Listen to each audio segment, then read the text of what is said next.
The afternoon sun streamed through the floor-to-ceiling windows of Caf Luna, casting golden shadows across the marble tabletops. Nora Lane sat across from Lucas Brandt, her fingers wrapped around a lukewarm cappuccino that had long lost its appeal. She'd been waiting for 20 minutes, watching the foam dissolve into meaningless swirls, while her heart hammered against her ribs. Lucas finally arrived. His designer sunglasses pushed up into his perfectly styled hair, phone pressed. To his ears, he gestured dramatically to someone on the other end. No, the campaign needs more edge. Think luxury, think aspiration. He slid into the chair opposite her, without so much as an acknowledgement, holding up one finger to indicate he'd be just another moment. Nora studied his face, the sharp jawline she'd once traced with her fingertips. The green eyes that used to look at her like she was the only person in the room. When had that changed? When had she become background noise in his carefully curated life? Sorry about that, Lucas said, finally pocketing his phone. Big client, you understand? He flagged down a server and ordered an espresso, extra shot. So, what's this about? You sounded serious on the phone. The irony wasn't lost on her. She'd called him because she'd sensed the distance growing between them. The way his kisses had become perfunctory, how his eyes wandered when they were out, together. She'd wanted to talk, to reconnect, to fight for what they'd built over 3 years. I've been thinking about us, Nora began, her voice steadier than she felt. About how things have been lately. Barely see each other anymore. And when we do, actually, Lucas interrupted, his fingers drumming against the table. I'm glad you brought this up. I've been thinking too. He leaned back in his chair, and something in his posture made her stomach drop. Look, Nora, you know I care. About you. You were there for me when I was nobody. When the agency was just me and a laptop in my studio apartment. The past tense hit her like a physical blow. But I'm in a different place now, he continued, oblivious to the way her face had gone pale. My business is growing, I'm meeting new people, moving in different circles, and honestly, paused. As if choosing his words carefully, I need someone who fits that world, someone who can hold their own at industry events, who photographs well, who gets the lifestyle I'm building. Nora's cappuccino sat forgotten as his words sank in. Are you saying... I'm saying you're beautiful in your own way, but you're ordinary, safe, and I can't afford safe anymore. Lucas pulled out his phone, showing her an Instagram photo of a stunning blonde with sharp cheekbones and pouty lips. This is Victoria. Sterling. She's got 2 million followers. She's been featured in Vogue. We've been seeing each other for a few weeks now. The cafe seemed to tilt around her. 3 years of shared dreams, of late-night conversations about the future, of supporting him through every rejection and small victory, reduced to ordinary and safe. A few weeks? She whispered. I didn't plan for it to happen, Lucas said, though his tone suggested he wasn't particularly sorry about it.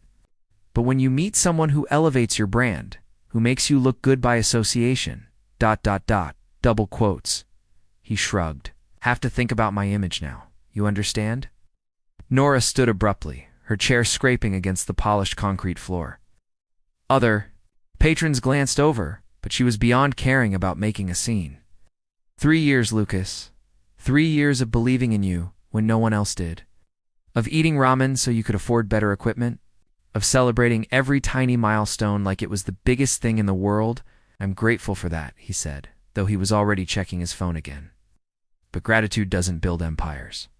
I need someone who can be part of my success, not just a reminder of where I came from. She wanted to scream, to throw her cold coffee in his face, to make him understand what he was throwing away. Instead, she found herself oddly calm, a strange clarity settling over her like armor. You're right, she said quietly. I am ordinary. I don't have millions of followers or a modeling contract. I work at a bookstore and I volunteer at the animal shelter on weekends.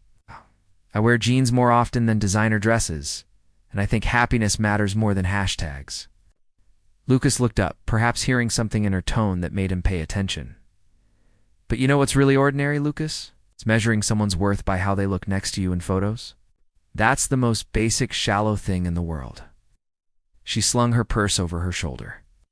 I hope Victoria Sterling is everything you think you need. I hope someday you figure out the difference between what looks good and what actually is good. She walked out of Caf Luna with her head high, leaving Lucas staring after her with something that might have been regret flickering across his features. But it was too late for regret. The man she'd loved was gone, replaced by someone who saw her as nothing more than a placeholder until something better came along. Back in her modest apartment that evening, surrounded by books and the photos they'd taken together over the years, Nora allowed herself one night to grieve. Tomorrow, she decided, would be the first day of whatever came next. Asterisk 3 months after the breakup. Nora's life had settled into a rhythm that felt both foreign and liberating. Her small apartment, once a source of embarrassment when Lucas would complain about the cramped space, now felt like a sanctuary.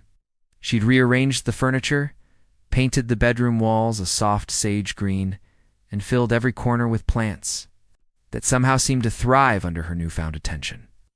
"You're glowing," Rachel Torres announced, bursting through the front door with her usual dramatic flair. Rachel had been Nora's best friend since college, a firecracker of a woman who ran a successful catering business and had never liked Lucas. "Seriously, what's your secret? New moisturizer? Yoga. Please don't tell me you've joined one of those meditation cults." Nora laughed, the sound coming easier now than it had in months. "No cults, just sleep. Turns out when you're not staying up until midnight listening to someone complain about their Instagram engagement rates, you actually feel human again." "Hallelujah," Rachel said, dropping onto the couch and pulling a bottle of wine from her oversized tote bag. "I brought reinforcements. We're celebrating." "Celebrating what?" "The fact that you finally applied for that job at the Hope Foundation? The interview's tomorrow, right?" Nora's stomach fluttered with nervous excitement. The Hope Foundation was Miami's premier nonprofit organization focused on youth education and community development.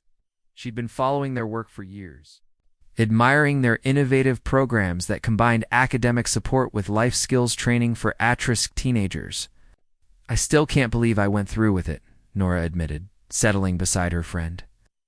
"When I was with Lucas, every conversation about my future somehow became about how I could help his business. I'd forgotten I actually had my own dreams." "Well, Lucas is an idiot," Rachel said matter-of-factly, uncorking the wine with practiced efficiency. "Remember when you started that reading program at the community center? Those kids adored you. You have a gift, Nora. You see potential in people that others overlook." The next morning, Nora stood outside the Hope Foundation's sleek downtown offices, her resume clutched in slightly damp palms. The building was all glass and steel, a far cry from the cozy bookstore where she'd been working since college. But something about the energy inside the buzzing conversations, the walls covered with photos of smiling children, the sense of purpose that seemed to permeate every corner felt like coming home. Marcus Rivera, the program director, was nothing like she'd expected. Instead of a suit and tie, he wore jeans and a Hope Foundation t-shirt, his graying beard neatly trimmed and his eyes warm behind wire-rimmed glasses. "Tell me about the reading program you started," he said after the usual pleasantries, leaning forward with genuine interest. Nora felt her nerves settle as she described. "Okay, the weekly sessions she'd organized at the Riverside Community Center. We started with just 5 kids," she explained. "Most of them were reading below grade level, but more than that, they'd lost confidence in themselves. I realized they didn't just need tutoring, they needed someone to believe they were capable of more than the world was telling them." And what happened? By the end of the year, we had 23 kids. Their reading levels improved, but honestly, what I'm most proud of is how they started believing in themselves. One of the kids, Jamie, he was so shy he wouldn't even look at me in the beginning. Last month, he performed an original poem at the community center's talent show. Marcus smiled. "It's exactly what we do here, just on a larger scale. Our youth development program serves over 800 kids across Miami-Dade County. We're looking for someone to coordinate the mentorship component, matching volunteers with kids who need that extra support you're talking about." Interview lasted 2 hours, morphing from formal questions into an animated conversation about education, philosophy, community engagement, and the power of seeing potential in unexpected places. By the time Nora left, she felt like she'd found not just a job opportunity, but a calling. The call came 3 days later, while while she was shelving returns at the bookstore. Nora? This is Marcus Rivera from the Hope Foundation. Oh. Do you have a minute to talk? Her heart hammered as she stepped into the back office. Of course. We'd like to offer you the position. The whole team was impressed with your passion and your experience. More than that, I think you understand what these kids need, someone who sees their worth even when they can't see it themselves. Nora sank into the worn office chair, tears streaming down her face. Yes, she managed. Yes, absolutely. Thank you. That evening, she called Rachel with the news, then sat on her small balcony, watching the sunset paint Miami's skyline in shades of gold and pink. For the first time in months, she thought about Lucas not with anger or sadness, but with something approaching gratitude. He'd been wrong about so many things. He'd been wrong that ordinary was somehow less than extraordinary. Wrong that her value came from how she reflected on him. Wrong that success meant sacrificing substance for style. But in one way, he'd been right. She was different now. Not because she'd changed who she was, because she'd finally remembered who she'd always been, underneath the doubt and diminished expectations. She was someone who saw light in dark places, who believed in second chances and third tries, who knew that the most beautiful things in life were often the quietest ones. Starting Monday, she'd be working with kids who'd been written off by the world, helping them discover their own worth. It felt like the most natural thing in the world. As the first stars appeared in the darkening sky, Nora smiled. Ordinary had never felt so extraordinary. 6 months into her role at the Hope Foundation, Nora had found her stride. The mentorship program was thriving, with a waiting list of volunteers eager to work with the kids. She'd developed partnerships with local businesses, organized college prep workshops, and somehow managed to secure funding for a new computer lab. Most importantly, she'd watched dozens of teenagers discover strengths they never knew they had. Going to nail this presentation, Rachel said over the phone, as Nora adjusted her blazer in the bathroom mirror of the Miami Convention Center. Just remember to breathe, and don't apologize for taking up space. Nora smiled at her friend's familiar pep talk. Today was the annual South Florida Philanthropy Summit, where nonprofits pitch their programs to potential major donors. Marcus had chosen her to present the Hope Foundation's Youth Mentorship Expansion Proposal, $2.5 million initiative that would triple their reach across the county. I still can't believe he picked me over the senior staff, Nora admitted. Smoothing her hair one final time, he picked you because you're brilliant and you care more about these kids than anyone else in that building? Now go show those checkbook-wielding philanthropists what real impact looks like. The convention center's main ballroom buzzed with Miami's charitable elite.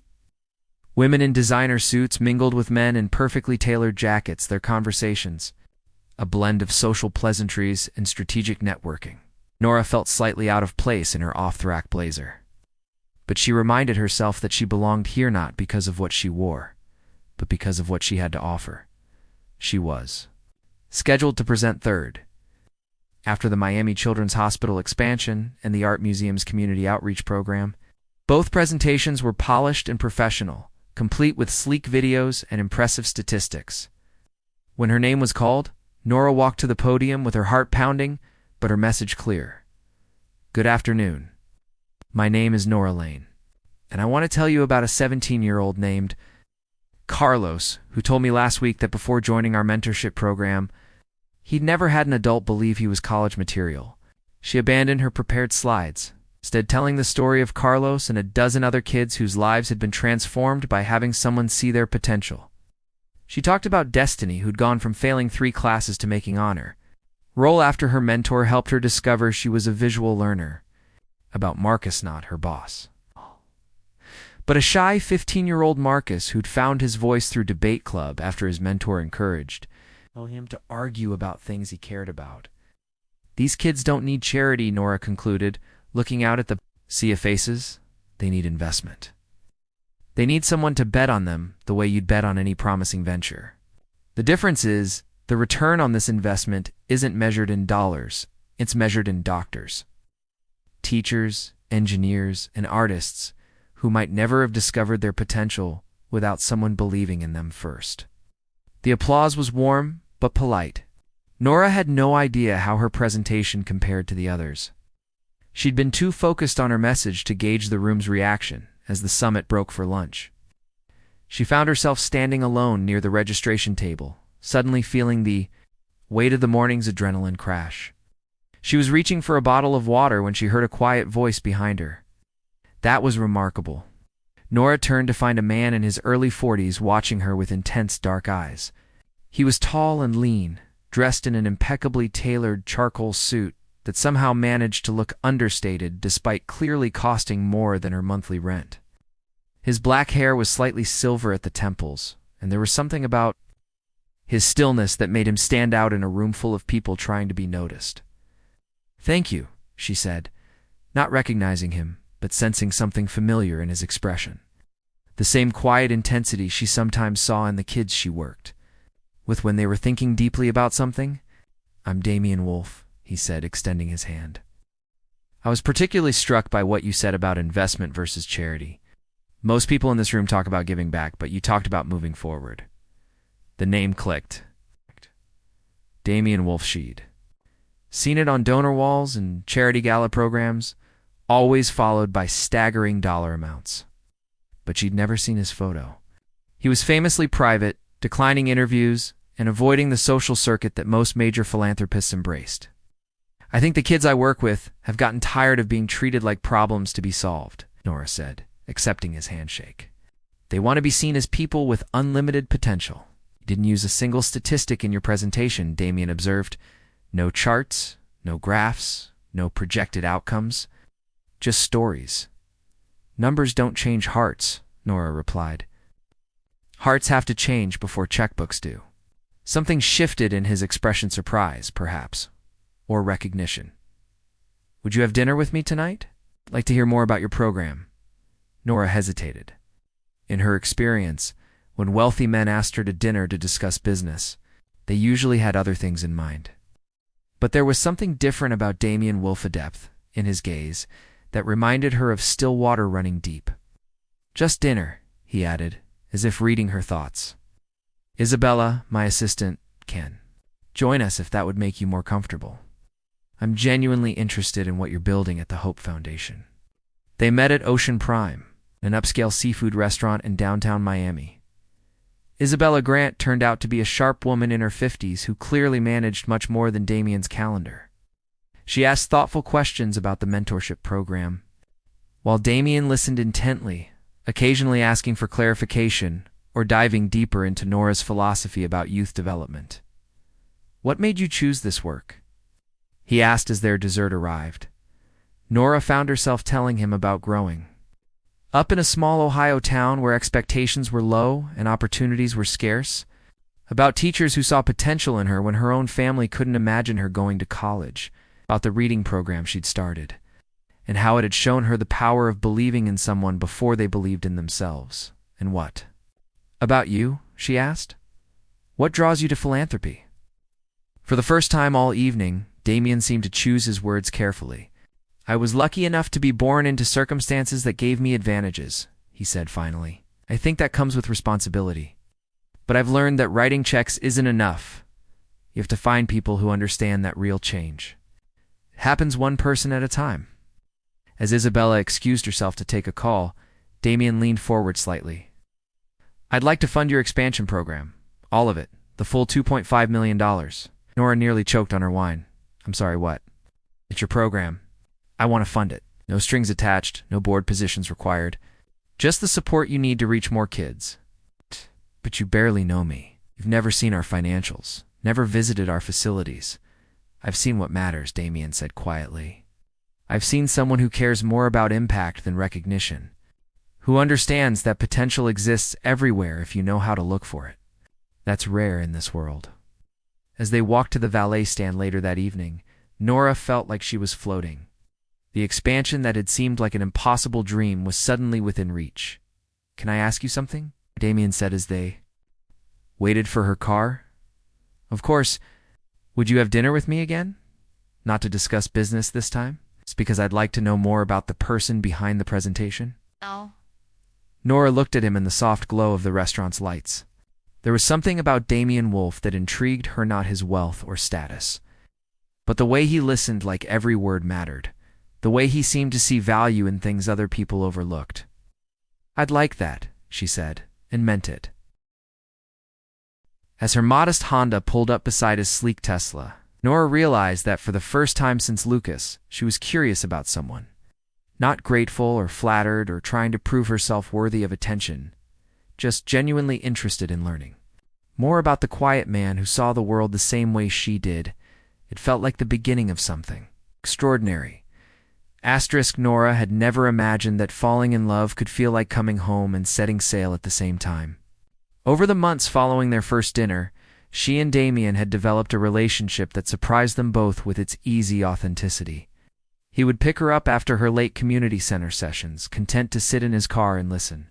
As she debriefed about breakthrough moments with the kids, she would accompany him to quiet dinners with fellow philanthropists. Watching him navigate conversations with the same thoughtful attention he gave to everything else. "You realize he's completely smitten with you," Alina Vasquez said, looking up from the fabric samples spread across Nora's kitchen table. Alina was Miami's most sought-after wedding planner, though she preferred to call herself a celebration architect. She'd also, somehow, become one of Nora's closest friends after meeting at one of Damian's charity events. "We're not even engaged," Nora protested, though she couldn't hide her smile as she folded laundry, a domestic task that somehow felt romantic when Damian would help her, turning it into an excuse to steal kisses between matching socks. "Honey, the man bought a house because you mentioned loving the community garden in Coral Gables," Alina said dryly. Normal people don't drop $3 million on real estate as a casual gesture. Nora had to admit Alina had a point. She'd mentioned missing, having space to garden, something she'd loved as a child, but given up in her tiny Miami apartment. Damian had quietly begun looking at houses with yards. Not mansions or estates, but charming homes with character and room for the vegetables and flowers she dreamed of growing. He said he was thinking about buying something anyway, Nora said weakly. And I suppose it's just coincidence that the house he chose is 5 minutes from the Hope Foundation and has the most beautiful garden space in South Florida. The house in question was a 1920s Mediterranean revival, with arched doorways, original tile work, and French doors that opened onto a courtyard garden surrounded by jasmine and bougainvillea. Damian had shown it to her 3 months ago, watching. Her face light up as she imagined herbs growing in the raised beds and morning coffee on the vine-covered patio. "What do you think?" he'd asked quietly. "I think whoever lives here will be very lucky," she'd replied, running her fingers along. "The smooth limestone of an old fountain? I was hoping that might be us." The conversation that followed was unlike any relationship milestone Nora had ever experienced. With Lucas, every step forward had felt like a negotiation, his needs balanced against hers, his timeline taking precedence. With Damian, it felt like two people deciding to build something beautiful together. They'd been living in the Coral Gables house for 2 months now, and Nora still sometimes woke up amazed by the turn her life had taken. Not because of the luxury, though. She'd be lying if she said the heated pool and walk-in closet weren't nice, but because of the partnership. Damian consulted her on his foundation's youth programming decisions. She helped him review grant applications, bringing perspective from her work with the kids. They'd become a team in ways she'd never imagined possible. "He's going to propose soon," Alina said with the confidence of someone who'd planned hundreds of engagements. "Trust me, I know the signs. The way he looks at you when you're not paying attention, the man is planning something." As if summoned by their conversation, Damian appeared in the kitchen doorway, still in his suit from a board meeting, but with his tie loosened and sleeves rolled up. He kissed Nora's forehead before surveying Elena's fabric explosion with amusement. "Planning someone's wedding?" he asked. "Okay, always," Alina replied. "Though I'm starting to think I should clear some dates in my calendar for closer to home." Damian just smiled, that quiet smile that had first intrigued Nora at the philanthropy summit. "Nora, do you have a few minutes? There's something I'd like to show you in the garden." The sun was setting over Miami, painting the sky in shades of coral and gold as they walked through the French doors. The garden was thriving under Nora's care tomatoes, heavy on the vine, herbs fragrant in the evening air, flowers blooming in careful abundance. It had become her sanctuary, the place where she did her best thinking. "I've been wondering something," Damien said as they settled on the bench beside the fountain. "Do you miss it? Your old life, I mean. The simplicity of it?" Such a Damien question, thoughtful, direct, focused on what mattered rather than surface concerns. Nora considered it seriously as she always did when he asked something important. "I miss some things," she said honestly. "I miss the feeling of earning every small victory completely on my own. Sometimes I worry that people see me differently now, like I'm not quite real anymore because of our relationship." "And what do you think about that?" "I think the work speaks for itself." The mentorship program has helped over 200 kids this year. The college prep workshops have a 95% success rate. The computer lab is booked solid. She turned to face him. "Hey, what I've learned is that having resources doesn't diminish the impact, it amplifies it. I can help more kids because of what we've built together." Damien nodded, but she sensed there was more to his query. "Why do you ask?" He was quiet for a long moment, watching the water trickle from the fountain. "'Cause I want to ask you something. And I need to know that you're choosing this life's choosing US for the right reasons." Nora's heart began to race as he reached into his jacket pocket. Withdrawing a small velvet box that somehow looked perfectly natural in his hands, as if it had always been meant to be there. 18 months ago, I heard someone speak about seeing potential where others see problems, he said, opening the box to reveal a stunning but understated diamond ring. I realized she was describing not just her work, but her way of being in the world. She saw value in things other people overlooked, including, apparently, in me. Tears were already streaming down Nora's face as he slid off the bench, kneeling in the garden they'd planted together. "Nora Lane, you've shown me what love looks like when it's built on mutual respect, shared values, and genuine partnership. Will you marry me?" Through her tears, she saw not the billionaire philanthropist or the elegant house or the designer ring, but the man who listened to her stories about difficult kids with complete attention, who remembered her favorite coffee, order, and her fears about being enough, who had somehow looked at her ordinary life and seen something extraordinary worth choosing. "Yes," she whispered, then louder. "Yes, absolutely yes." As he slipped the ring onto her finger, Nora realized that Alina had been right about one thing. This was definitely worth clearing some dates in the calendar. But more than that, it was worth everything she'd been through to get here, including the heartbreak that had taught her the difference between being wanted and being valued in the fading Miami light, surrounded by the garden she'd planted in. The life they'd built together, Nora finally understood what love was supposed to feel like when it was real. Asterisk. The Fontainebleau Miami Beach had been transformed into a glittering wonderland for the annual Children's Future Foundation Gala. Crystal chandeliers cast rainbow prisms across walls draped in ivory silk, while Miami's elite mingled beneath towering arrangements of white orchids and peonies. The event was the social highlight of the charitable calendar, drawing celebrities, business moguls, and philanthropists from across the country to raise funds for children's education initiatives. Nora stood before the full-length mirror in the hotel's bridal suite, hardly recognizing herself. The custom Vera Wangona wedding gift from Damien's stylist flowed like liquid starlight, its subtle beating catching the light with every movement. Her hair was swept into an elegant updo, and the vintage Cartier necklace Damien had surprised her with that morning rested perfectly against her collarbone. "You look like a princess," whispered Sophia, one of the kids from the Hope Foundation's mentorship program who was serving as an honorary junior escort for the evening. At 15, Sophia had overcome homelessness and academic struggles to become one of their most promising success stories. "I feel like I'm playing dress-up," Nora admitted, adjusting the ring that still felt surreal on her finger. They'd been engaged for 3 months and were planning a small ceremony for the following spring. "Good," Elena said, making final adjustments. To the gowns train. "The best transformations happen when you step outside your comfort zone. Besides, you're not playing anything, you're exactly who you're supposed to be." Downstairs in the VIP reception area, Damien stood with several board members from the Children's Future Foundation, though his attention kept drifting toward the grand staircase. James Mitchell, a longtime friend and business partner, followed, his gaze with amusement. "You're practically vibrating with anticipation," James observed. "Anyone would think you were still in the honeymoon phase." "We're not even married yet," Damien replied, straightening his bow tie for the third time. "Exactly my point. You've got it bad, my friend." Across the reception area, near the silent auction tables, Lucas Brandt nursed his second scotch and tried to look more successful than he felt. His media agency had struggled over the past 2 years.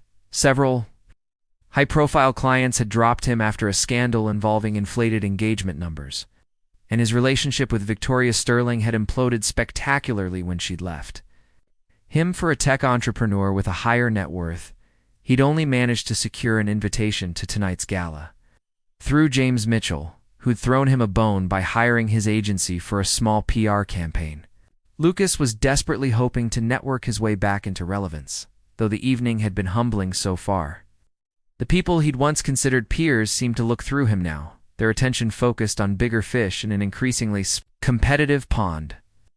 "Ladies and gentlemen," the evening's master of ceremonies announced, "please welcome our keynote speaker, the woman whose innovative youth mentorship programs have transformed thousands of lives, Nora Wolfe." Lucas's scotch glass stopped halfway to his lips. Wolfe. As in Damien Wolfe, the billionaire philanthropist whose name was whispered with reverence in Miami's charitable circles. The ballroom fell silent as a vision in silver descended the grand staircase. It took Lucas several seconds to process what he was seeing. The woman moving with such grace and confidence, the one whose very presence seemed to command the room's attention. It's Nora. His Nora, except she looked nothing like the woman he'd callously dismissed 2 years ago. This wasn't just about the designer gown or professional styling, though the transformation was stunning. It was something deeper, a radiance that seemed to emanate from within. She moved like someone who knew exactly who she was and what she was worth. "Thank you, Nora," began, her voice carrying clearly through the ballroom's acoustics. 2 years ago, I was working at a small bookstore and volunteering at a community center, believing that was the extent of my ability to make a difference. Tonight, I stand before you as someone who's learned that potential isn't limited by circumstances, it's only limited by belief. She spoke about the expanded mentorship program, about kids like Carlos who'd gone on to earn full scholarships, about Destiny, who was now studying to become a teacher herself. She talked about the ripple effects of investment in human potential, how believing in one child could ultimately transform entire communities. Lucas found himself mesmerized, despite the growing knot in his stomach. This was the woman he'd called ordinary, the one he'd dismissed as too plain for his image-conscious world. She commanded the attention of Miami's most powerful people with the same quiet authenticity she'd always possessed. He'd just been too shallow to recognize its value. "The children we serve don't need charity," Nora continued, and Lucas felt a chill of recognition. "They need investment. They need someone to see their potential before they can see it themselves. That's not just philanthropy, that's faith in the future." The applause was thunderous. As Nora gracefully stepped down from the podium, Damien Wolfe appeared at her side, his arms slipping around her waist with casual intimacy. The way he looked at her like she was the most remarkable person in the room made Lucas's chest tight with recognition of what he'd lost. "Nora." The voice came from behind her as she and Damien moved toward their table. She turned to find Lucas standing there, looking older than his 32 years, and somehow smaller than she remembered. "Lucas." Her voice was perfectly pleasant, betraying nothing of the surprise she felt at seeing him. "Look, double quotes," he began, then stopped, seeming to struggle for words. "Different. Amazing. I mean, you always looked good. But this." He gestured vaguely at her dress, her hair, the general air of confidence she now possessed. "No," Nora said gently, her hand finding Damien's. "I just stopped letting people treat me like I was nothing." The words hit Lucas like a physical blow, partly because they were his own words thrown back at him, but mostly because they were true. He had treated her like nothing, like a placeholder until something better came along. "Nora, I've been thinking about us a lot lately," he said, lowering. his voice, about what we had. I made a mistake. We didn't have anything, she interrupted, though not unkindly. We had a relationship where I gave everything and you took what was convenient. That's not love, Lucas. That's not even close. Damien stepped slightly forward. Not possessively, but protectively. Is there a problem here? No problem, Nora said, her eyes never leaving Lucas's face. It's just someone I used to know. Lucas looked between them, Nora, radiant and self-possessed, and Damien, who watched her with the kind of adoration Lucas had never even understood, let alone offered. I should have, Lucas began. You should have done a lot of things differently, Nora agreed. But you know what? I'm grateful you didn't. If you hadn't shown me what I didn't want, I might never have recognized what I did want when it found me. She turned back to Damien, whose dark eyes were warm with pride and love. Ready to go home? Always, he replied, bringing her hand to his lips to kiss her engagement ring. As they walked away together, Lucas stood frozen in place. Watching the woman he'd discarded move through the crowd like royalty, she stopped to embrace kids from her program, laughed with Miami's social elite, and somehow made everyone she spoke with feel like the most important person in the room. James Mitchell appeared at Lucas's side, following his gaze. Tough break. Man, though I have to say they make a striking couple. Did you hear she turned down 3 magazine cover features? Said she didn't want her work overshadowed by society coverage? Lucas watched as Damien helped Nora into a sleek black car, his hand gentle on her back, his attention focused entirely on her, as if the rest of the world had ceased to exist. Standing alone in the glittering ballroom, surrounded by the success and glamour he'd once thought mattered most, Lucas finally understood what he'd lost. Not just a girlfriend, but a woman who saw beauty in ordinary things, who chose substance over surface, who loved with her whole heart instead of calculating angles and advantages. As the Maybach pulled away from the Fontainebleau, Nora settled against Damien's shoulder, watching Miami's lights blur past the window. Any regrets? He asked softly. She thought about Lucas's stunned expression, about the life she'd been living 2 years ago, about all the ways her world had expanded since she'd stopped trying to be enough for someone who couldn't see her worth. None, she said, meaning it completely. Not a single one. The car carried them home through the warm Miami night, toward the garden they'd planted together, in the future they were building one day at a time. Behind them, the gala continued, but they had everything they needed right there, and the quiet certainty that some love stories are worth waiting for, even when you don't know you're waiting. In the end, Nora had learned that being priceless had nothing to do with what someone was willing to pay for you, and everything to do with knowing your own worth. And the rest, as they say, was just details. The end.